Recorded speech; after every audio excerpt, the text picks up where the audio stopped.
Hello everyone, কেমন আছো তোমরা সবাই? আশা করি তোমরা সকলেই ভালো আছো। তো আমি তো তোমাদের সাথে আরেকটি ভিডিও নিয়ে চলে এসেছি।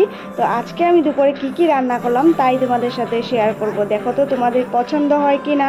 তো প্রথমে নিয়ে নিয়েছি গরম গরম ভাত, তার সাথে ডিম সেদ্ধ খাওয়ার জন্য, আর নিয়েছি মাছের তেল, বেগুন আলু দিয়ে মাছের তেল করেছিলাম, আর করেছিলাম ডাল, এক বাটি ডাল নিয়ে নিলাম, আর করেছি যেটা পাতলা করে মাছের ঝোল। তো এই মাছটাকে আমি বেশি মশলাপাতি দিইনি, কালারটা শুধু কাঁচা লঙ্কার গুঁড়োর জন্য লাগছে, কিন্তু অতটুক আমি ঝাল মশলা কিছুই দেইনি।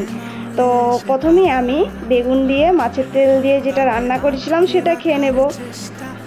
দারুণ হয়েছিল জানো তো, খুবই ভালো লেগেছিল খেতে। দুপুরবেলা গরম গরম ভাতের সাথে এই ধরনের মেনু কারা কারা পছন্দ করো দেখি, জানিও তো একটুখানি। তারপরে এবার আমি কমপ্লিট করে তেলটা দিয়ে খাওয়ার পরে আমি এখন নিয়ে নিয়েছি মাছের ঝোল। মাছের ঝোলটাও অনেকই টেস্টি হয়েছিল। এখন তো একটু একটু গরম পড়ছে, তো এখন এই মাছের ঝোলটা খেতে ভালোই লাগবে। তো জানিয়ে যেও অবশ্যই কেমন লাগলো তোমার।